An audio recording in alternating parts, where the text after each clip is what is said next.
iglesia? Dios le bendiga más. Amén, amén. Gracias por estar aquí un domingo más, domingo hermoso, 19 de julio del 2020. Hoy tenemos una prédica corta pero concisa, precisa, bien concentrada, y espero que toque sus corazones como lo hizo en el mío mientras estaba haciendo un devocional esta semana pasada. Esta palabra caló hondo en mí como persona, como individuo, y espero que también el Señor toque sus corazones. Hoy el tiempo es corto, tenemos una asamblea extraordinaria después de la prédica, rapidito, un asuntito que tenemos que abordar rápido, así que el tiempo lo tengo bien justito y voy directo, ¿verdad? Como dicen por ahí, al grano. El texto es Jueces 6, versículo del 1 al 12. Jueces 6, versículos del 1 al 12. Y si quieren después con tiempo, con más calma en sus casas, se leen el capítulo completo 6, se lo leen completo porque voy a hablar de él en general. Tiene muchos detallitos, pero vamos a ir a la médula, ¿verdad? Lo medular, a lo bien concentrado. Lo voy a leer en la Nueva Traducción Viviente. Jueces 6, versículos del 1 al 12. Los que puedan, ¿verdad?, pararse ante la palabra del Señor como reverencia. Los que no se pueden quedar sentados, sentadas, ¿verdad?, por alguna condición que no puedan. ¿Entendido? Tengo la Nueva Traducción Viviente. Voy a leerla en el nombre del Padre, del Hijo y del Espíritu Santo. ¿Cuántos dicen amén? Amén. Amén, iglesia. Y dice así: los israelitas hicieron lo malo a los ojos del Señor. Entonces el Señor los entregó a los madianitas durante 7 años. Los madianitas eran tan crueles que los israelitas hicieron escondites en los montes, en las cuevas y en lugares fortificados. Cada vez que los israelitas sembraban sus cultivos, venían saqueadores de Madián, de Amalek y del pueblo del oriente y atacaban a Israel. Acampaban en territorio israelita y destruían las cosechas hasta la región de Gaza. Se llevaban todas las ovejas, las cabras, el ganado y los burros y dejaban a los israelitas sin qué comer. Estas multitudes enemigas que venían con sus animales y sus carpas eran como una plaga de langostas. Llegaban en numerosas manadas de camellos, imposibles de contar, y no se iban hasta que la tierra quedaba desolada. Así que Israel se moría de hambre en manos de los madianitas. Entonces los israelitas clamaron al Señor por ayuda. Cuando clamaron al Señor a causa de Madián, el Señor le envió un profeta, quien dijo al pueblo de Israel: esto dice el Señor Dios de Israel: yo te saqué de la esclavitud en Egipto, te rescaté de los egipcios y de todos los que te oprimían, expulsé a tus enemigos y te di su tierra. Te dije: yo soy el Señor tu Dios. No debes rendir culto a los dioses de los amorreos en cuya tierra ahora vives, pero no me hiciste caso. Después el ángel del Señor vino y se sentó debajo del gran árbol de Ofra, que pertenecía a Joás, del clan de Abiezer. Gedeón, hijo de Joás, estaba trillando trigo en el fondo de un lagar para esconder el grano de los madianitas. Entonces el ángel del Señor se le apareció y le dijo: guerrero valiente, el Señor está contigo. Guerrero valiente, el Señor está contigo. Yo tomo esa palabra en mi corazón grandemente. Y yo sé que muchos ya habían escuchado anteriormente la historia de Gedeón, la han leído de atrás para adelante, de adelante para atrás. Pero en esta oportunidad que Dios me ha dado, quiero traerte, ¿verdad?, algo diferente, refrescante en nuestra vida. Y es importante entender de primera entrada en este texto que esto es un ejemplo más en la Biblia, ¿verdad?, de cómo Dios trabaja con el ser humano, de cómo Dios, en respuesta de la necesidad de un pueblo, de una, ¿verdad?, de un país, de su gente, el Señor acude a ayudarnos una vez más. Pero muchas veces, y en este caso, en este texto, y en este ejemplo de Gedeón, es un poquito diferente porque es como que bien al garete, como dicen por ahí en la calle, es como sucio, raro. Dios trabaja de una manera, ¿verdad?, diferente con cada uno de nosotros. Y yo lo vi de esa manera. Pero lo más importante no es cómo Dios lo hace, es el valor que esto tiene, ¿verdad?, a nuestras vidas y a nuestra realidad. Y es lo que yo quiero que ustedes hoy, en este día, puedan entender. Les invito que puedan adentrarse a este texto, ¿okay?, y que puedan ver que cómo una vez más Dios, en medio de la loquera, del coronavirus y de todo lo que está pasando allá afuera y de todo lo que escuchamos, bueno o malo, embuste o no embuste, Dios sigue trabajando y obrando en nuestra vida, hermano y hermana. Gracias y le damos la gloria al Señor por eso. En el principio de la historia, como escucharon ya, el pueblo de Israel, una vez más, ¿verdad?, son muchas las veces que el pueblo de Israel es desobediente con el Señor, ¿verdad? Y una vez más pasa lo que pasa con ellos, que desobedecen y el Señor los abandona, o les da la espalda, ellos abandonan al Señor, el Señor los deja que hagan lo que les dé la gana, en otras palabras, ¿verdad? Y allá terminan metidos en problemas, ¿verdad? No sé si eso, ¿verdad?, la alude, no sé, pero muchas veces caemos en eso, como seres humanos, ¿verdad?, que volvemos, caemos, nos levantamos y vuelve el Señor y está con nosotros como personas, y así mismo, una vez más, esto es lo que pasa. Pero qué interesante que en este texto, anteriormente, ya el Señor había trabajado 3 veces con ellos, a través de Otoniel, un juez, Ahod, Barak, 3 jueces que estuvieron anteriormente a Gedeón, y por último ahora está Gedeón, pero con Gedeón es como que más específico, más detallista y como que más fuerte. El castigo y cómo Dios trabaja aquí es como con más, jamaquea más, como dicen, el palo de la vida de uno y de la vida de Israel. Yo diría que aquí es como que ya, yo cuando estaba leyendo este texto decía, Dios mío, Señor, 3 veces, ahora otra vez más. En otras palabras, como dicen en el béisbol, strike once, strike two, strike three, you're out. Estás ponchado 3 veces de oportunidades y el Señor vuelve de nuevo. Y el Señor, pero ¿cómo es posible? ¿Okay? Y esto es un ciclo y una y otra vez del pueblo de Israel en el Antiguo Testamento, después que el Señor los ha sacado de Egipto, los ha traído por todo ese desierto. ¿Qué no ha hecho el Señor? Se les ha aparecido de día, de noche, la nube, el fuego. El Señor ya no sabe qué más hacer, moriquetas hacer para que el pueblo de Israel se dé cuenta que el Señor está en medio de ellos. Que no sé si usted se identifica con esto, ya el Señor ya no sabe qué más hacer con nosotros, pero Él sigue ahí, ¿verdad? Esta travesía para el pueblo de Israel no ha sido muy agradable, ¿verdad? Y algunas veces las travesías del Señor en nuestra vida no son muy agradables, ¿verdad? Los procesos en donde Dios nos mete son procesos largos, difíciles, dolorosos, algunas veces, ¿verdad?, y retantes, y donde pone a prueba a cada uno de nosotros. Es como las películas. Cuando uno ve una película buena, uno la ve muchas veces, 2 o 3 veces, y la repite. Mi esposa la ve, es así, ve las películas 2 y 3 veces. Yo la veo una vez suficiente.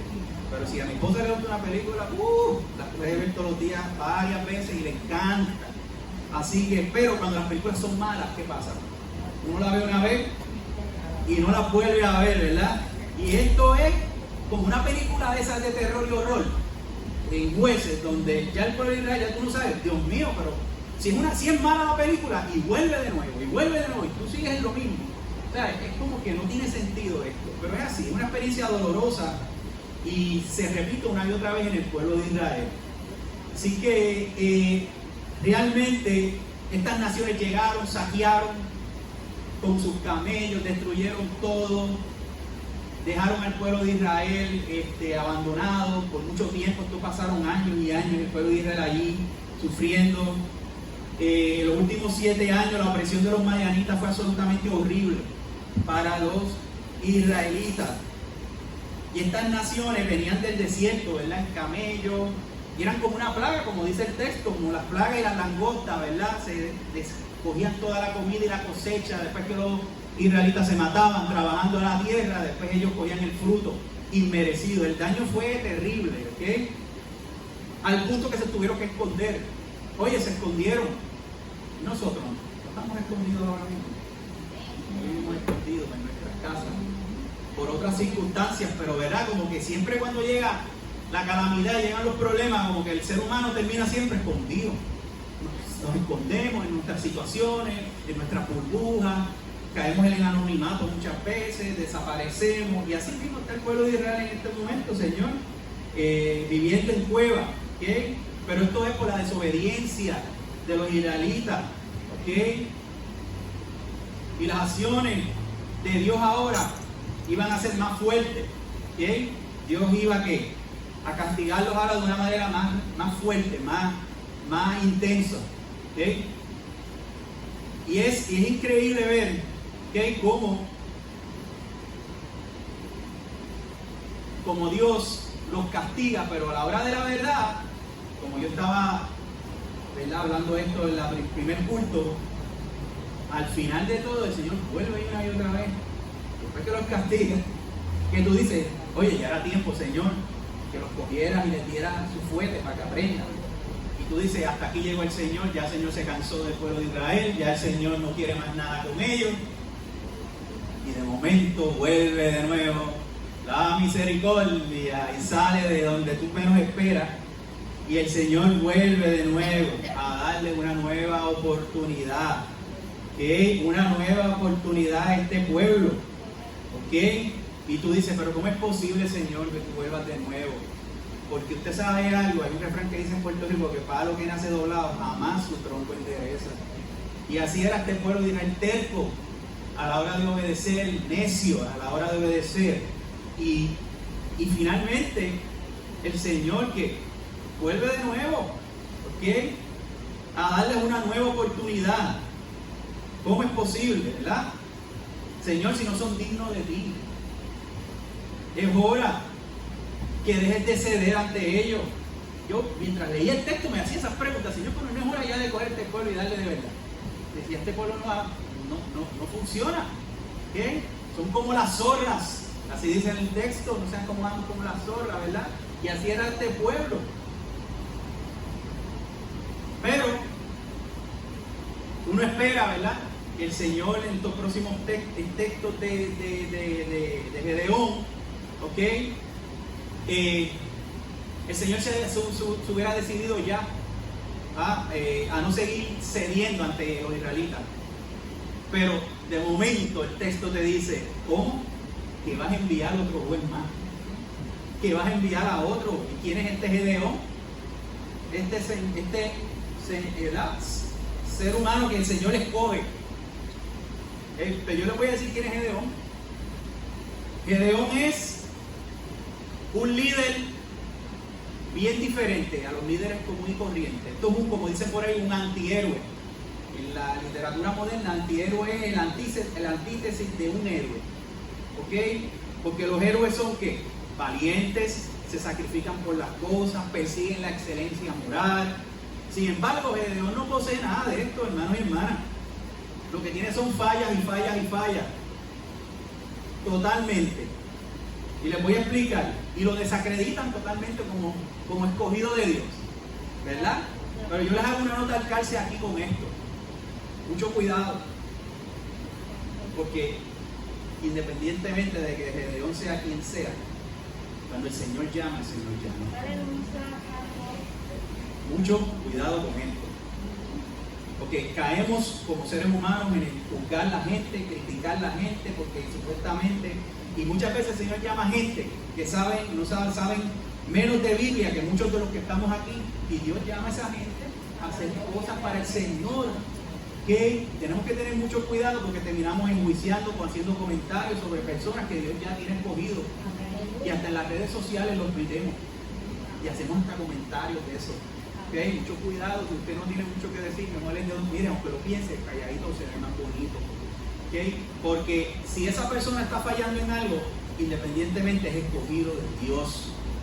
David, ¿te puso a comentar de Saúl? Nada, él dijo que el Señor bregara con él, porque era el escogido de Dios. Fue, ¿verdad? Así que, usted lo que tiene que hacer es orar. Ore, para que Dios intervenga. Si esa persona está fallando en algo, Dios trabajará con él, pero usted ore. Y usted ocúpese de lo que usted le toca. Y trate de ayudar en las circunstancias. Y volviendo de nuevo acá al tema, intento no talcarse porque creemos que los llamados son sencillamente para los que estudian, para los que saben Biblia, para los que hablan bonito, para los que, ¿verdad?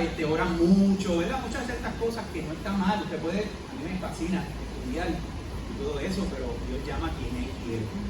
¿Okay? Así que usted es llamado, hermano y hermana que está aquí, usted es llamado a hacer la obra de Dios. Hay que descubrir qué es lo que Dios quiere que hagamos. Eso es lo importante. Pero primeramente, este Gedeón, su interpretación de Dios es bien pobre. Cuando Dios llama a Gedeón, por eso es que le digo que tiene que seguir leyendo el texto, porque yo lo dejé hasta ahí, hasta el 12, porque es largo, pero deje hacer el texto completo, del capítulo 6 después con calma, para que usted vea lo interesante de esto. Y es que primeramente la teología quiere decir la interpretación de él hacia Dios, de lo que él entendía en quién era Dios, era bien pobre. Tenía duda de la presencia de Dios. Eso es lo primero, y cuando tú eres una persona a ser llamada, ya al tú tener duda, uno cree que uno está descartado automáticamente, porque si ya tú tienes duda de que Dios existe, pues imagínense, ¿cómo Dios va a usar a un ateo? O a alguien que no cree en Dios, ¿ok? Pero así son las cosas del Señor, son misteriosas. Y él tenía dudas de la presencia de Dios debido a la opresión. Él estaba viviendo en medio de una circunstancia. ¿Cuántos no hemos dudado en medio de problemas? ¿Ok? Y en situaciones graves. Es más, ¿cuántos no hemos dudado ahora mismo? ¿Cuántos no hemos dudado en este proceso? ¿Ok? Desde el 2017, que empezó María, terremoto y todas estas circunstancias, ¿cuántos no hemos dudado? ¿Cuántos no hemos caído en eso? En la quejabanza, en la, Señor, ¿dónde tú estás? Señor, ¿por qué estas circunstancias? Hemos caído en eso. Así que no podemos tampoco, ¿verdad?, caerle arriba a Gedeón directamente, porque es un ser humano. Pero es interesante ver cómo Dios brega con este señor dentro de esta situación, ¿ok? Le dice, es declarado profeta. Y un profeta es una persona que Dios, ¿verdad?, le da palabra poderosa para llevar un mensaje. O sea, que tiene que ser una persona que está bien conectada con el Señor. No es cualquier persona. Y de entrada, les tengo que decir que Gedeón era un idólatra. Era un idólatra, porque en ese tiempo que estaba pasando ahí, en ese pueblo de Israel, estaban adorando, se habían abandonado del Señor, por eso les estaba pasando lo que le estaba pasando con los madianitas y con todo ese pueblo que los estaba invadiendo, porque ellos habían abandonado al Señor, los estaban idolatrando con Baal y con Acera, la diosa de la fertilidad. El pueblo de Israel se había olvidado, se habían ido a lo loco. En otras palabras, habían salido de aquí de la iglesia y se quitaron las máscaras y se fueron para la parra y se fueron para las playas a lo loco, como hay mucha gente por ahí, lamentablemente.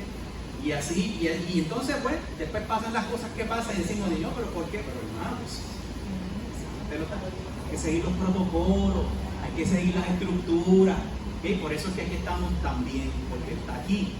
Ese es un aplauso a ustedes, siguen los protocolos. Ese es un aplauso, iglesia. Pero siguen los protocolos y aquí se ha hecho, por eso aquí los cultos se están dando en estos momentos. Hay seriedad, responsabilidad, todo el mundo sigue. Y eso es lo que Dios quiere, obediencia, hermanos y hermanas, que seamos obedientes. No es que seamos perfectos, que seamos obedientes. Y que se van haciendo ajustes en el proceso. Aquí nada es perfecto, aquí hemos tenido que hacer ajustes en estos protocolos y hemos aprendido de todo esto. Así que, número uno es eso. Desobediencia, dudas. ¿Okay?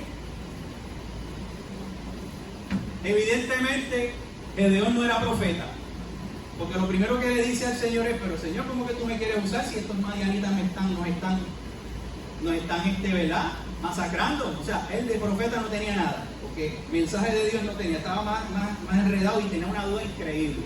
¿Okay? Segundo, cuando le pronuncia le dice valiente guerrero. ¿Ustedes creen que Gedeón era valiente guerrero?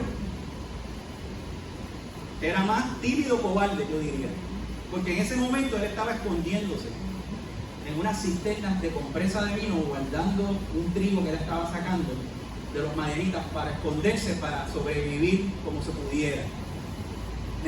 Se estaba escondiendo en una prensa de vino para trillar esa cosecha. Y en esa época, en ese momento en específico del pueblo de Israel, las prensas de vino estaban abandonadas porque no había viñedos por qué cosechar. No había viñedo, estaba siendo todo que masacrado, destruido. Ellos no tenían esa opción. O sea, él estaba ahí escondiéndose. ¿Okay? Y cuando Dios lo llamó, empezó a dar excusas de su debilidad. ¿A quién se les parece Gedeón? Muchos personajes de la Biblia están en esa. Moisés fue uno que dudó de su llamado, ¿verdad? Que si soy tartamudo, que yo no te puedo hablar, yo no soy quien. Y todo el mundo, cuando viene el llamado, ¿verdad? Porque nos gusta que Dios nos llame hasta que lo tenemos de frente. Hasta que el llamado es ahí firme, consistente, y Dios te da y te sigue diciendo, es aquí, y tú, Señor, y quizás el miedo, la inseguridad, me tengo que lanzar, te tienes que lanzar, ahora es el momento, ¿ok? Que tienes que confiar en mí. Y todo esto es interesante porque en este tiempo, ¿ok? Dios lo llama y él comenzó a dar excusas porque era débil. Las excusas lo que demuestran es debilidad, ¿verdad? Inseguridad de uno como persona, ¿ok? Y todas estas excusas, pues, cuando tú vienes a analizarlas, son disparates de nosotros como seres humanos. Incluso en los tiempos difíciles de esa época, su papá era una persona bastante pudiente, que tenía una manada, tenía rebaño y tenía unas cosas todavía. Y dice en el texto más adelante, cuando ustedes lo vayan a leer, que tenía 10 criados. Cuando usted tiene 10 criados alrededor de usted no es muy pobrecito que digamos todavía. Así que él tenía todavía, económicamente estaba bastante bien. Y él no dio excusa porque, ¿verdad? Porque era humilde, porque no era humilde. Él dio la excusa porque estaba reacio a sacrificar de lo que tenía para Dios. Ese fue el primer, ¿verdad? Intención de todo esto. Y es que él estaba reacio a entregar lo que tenía, ¿okay? Y finalmente pide una señal. Pide como 3 veces, 3 señales, diferentes momentos. Léalo con cambio, va a ver que él pide varias veces 3 señales. Y así nos hemos visto nosotros en la inseguridad, ¿verdad? Que pedimos señales para confirmar el llamado que Dios nos ha dado a nosotros, ¿verdad? Señor, dame una señal, dime, pasa a esa situación. Y aunque justificaba en ese momento la circunstancia de él, porque era una situación seria lo que estaba pasando en el pueblo de Israel, ¿verdad? Cuando uno está en medio de un problema, muchas veces uno quiere una confirmación, ¿verdad? Una seguridad. Y el Señor entiende esas cosas. Pero al final, esto lo que demuestra es falta de fe y confianza en el Señor. Recuerden que Él es parte del pueblo de Israel, el pueblo escogido de Dios. Él no viene de otro lado, o sea, Él conoce, sabe quién es Dios. ¿Okay? Aunque está alejado, sabe quién es Dios. Así que generalmente la primera impresión de Gedeón no es muy buena. A mí no me dio muy buena impresión. Carece de entendimiento de Dios y estaba inseguro de él mismo. Pero Dios lo llama. Y aquí es donde la cosa me vuela la cabeza. Pero Dios lo llamó. ¿Ok? Y lo primero que hace Gedeón, la encomienda es demoler ¿qué? El templo y el altar de Baal, cortar el poste de acera y sacrificar un toro en el altar.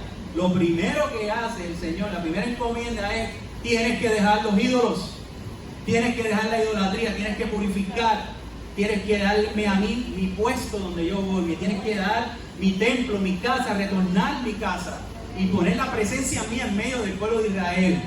¿Ok? Lo primero es la purificación. Tenemos que nosotros purificarnos frente al Señor y entregar todos esos ídolos que tenemos en la mente también, ¿ok? En este mundo que vivimos hoy en día, ¿ok? Así que tenemos que cortar con eso, ¿ok? Y así que todos ellos habían abandonado la fe, todos. Por eso le dice, lo primero que tiene que hacer es retornar a mí, purificar tu vida, ¿ok? Romper todo, ¿okay? Y tienes que empezar contigo mismo primero. Tú quieres ser un líder en el pueblo de Israel, tienes que cerrar primero y comenzar contigo primeramente, ¿okay? Así que todo esto fue lo primero que él hizo, ¿okay? Pero la ejecución de Gedeón dio una prueba de su mal carácter. Lo hizo primeramente con miedo, segundo en secreto y tercero en la noche, a escondidas. Lo hizo a medias, no lo hizo de día, no lo hizo en presencia, no lo hizo con seguridad, lo hizo totalmente en miedo. Pero hay algo muy importante aquí, que el Señor como quiera lo hizo la obra, ¿okay? Pero al hacerlo a medias quedó su ministerio.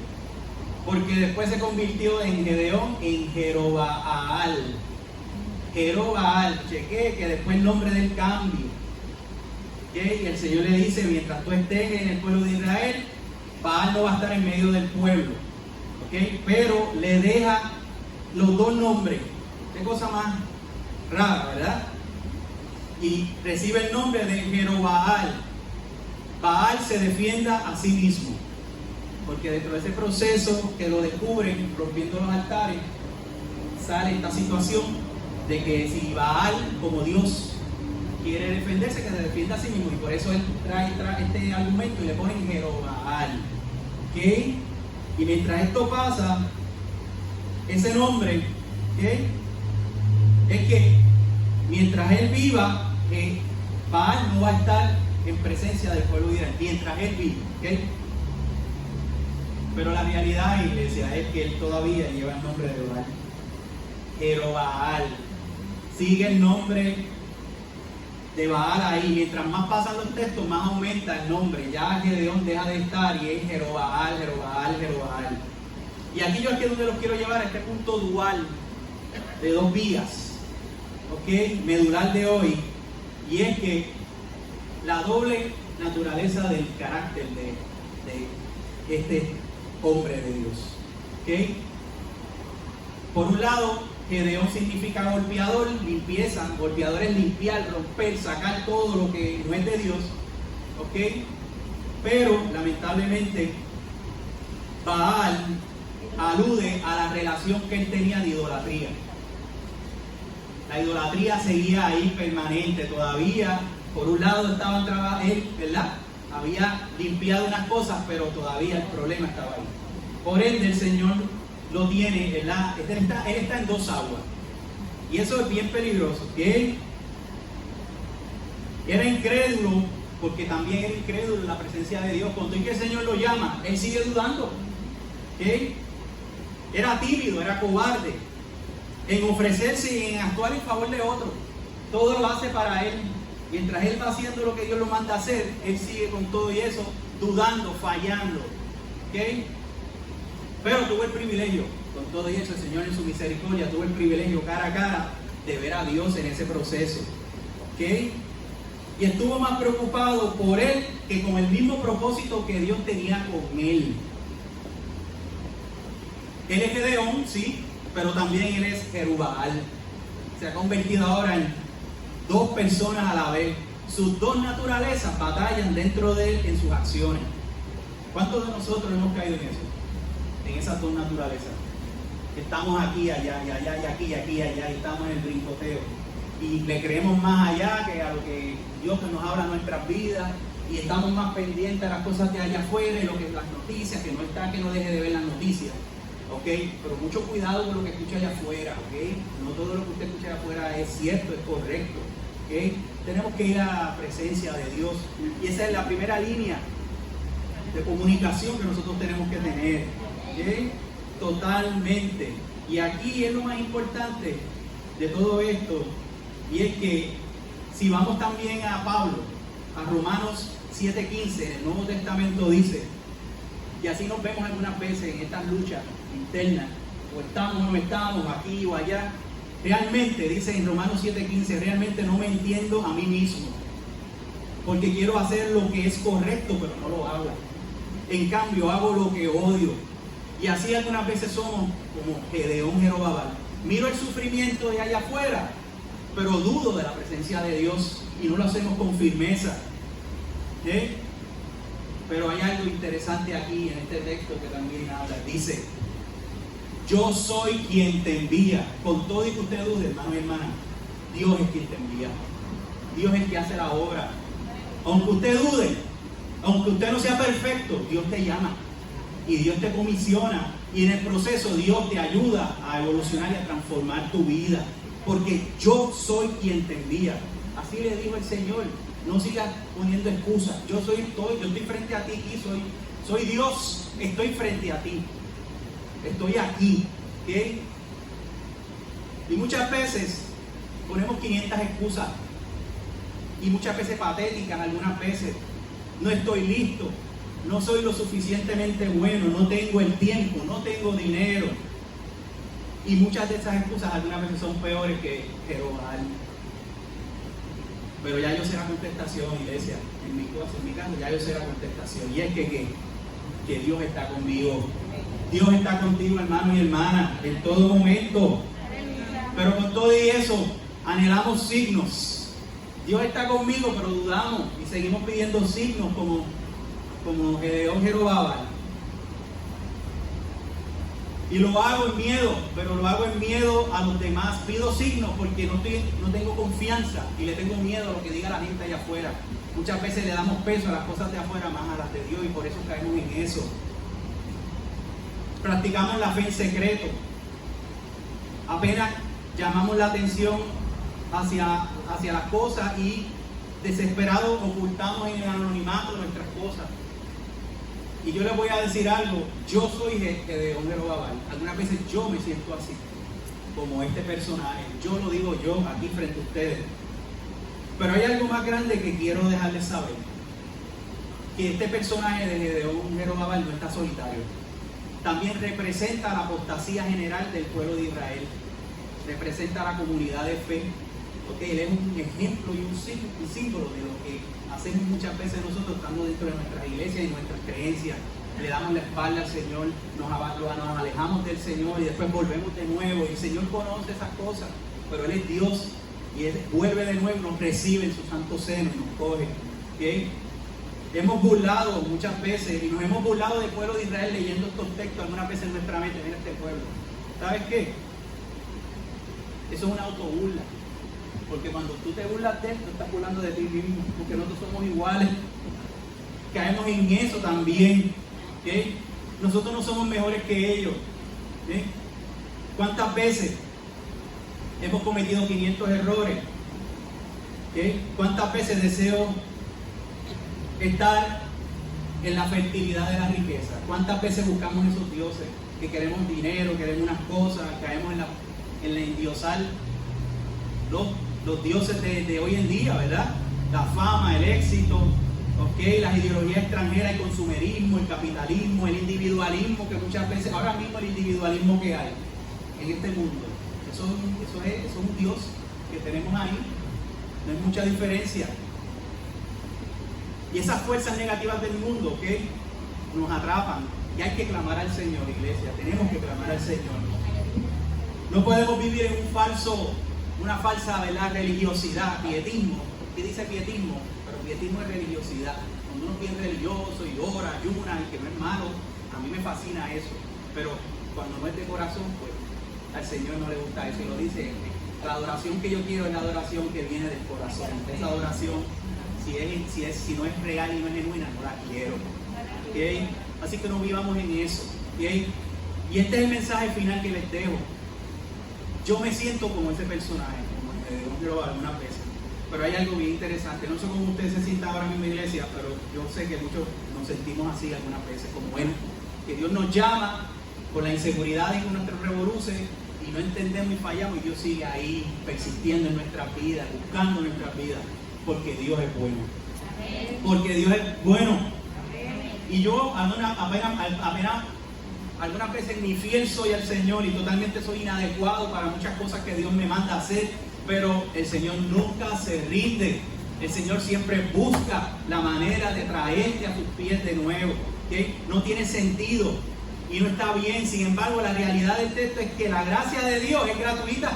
Mira qué cosa hermosa, la gracia de Dios es gratuita y Dios escoge a quien quiere y tú eres escogido, escogida, hermano y hermana, para hacer lo que Dios quiere hacer en tu vida. ¿Okay? Dios recalca el grito si es a media. Dios te busca si es a media. Dios incluso medio cocido, medio crudo o como medio usted esté, Dios te coge. Como usted esté, Dios te va a coger.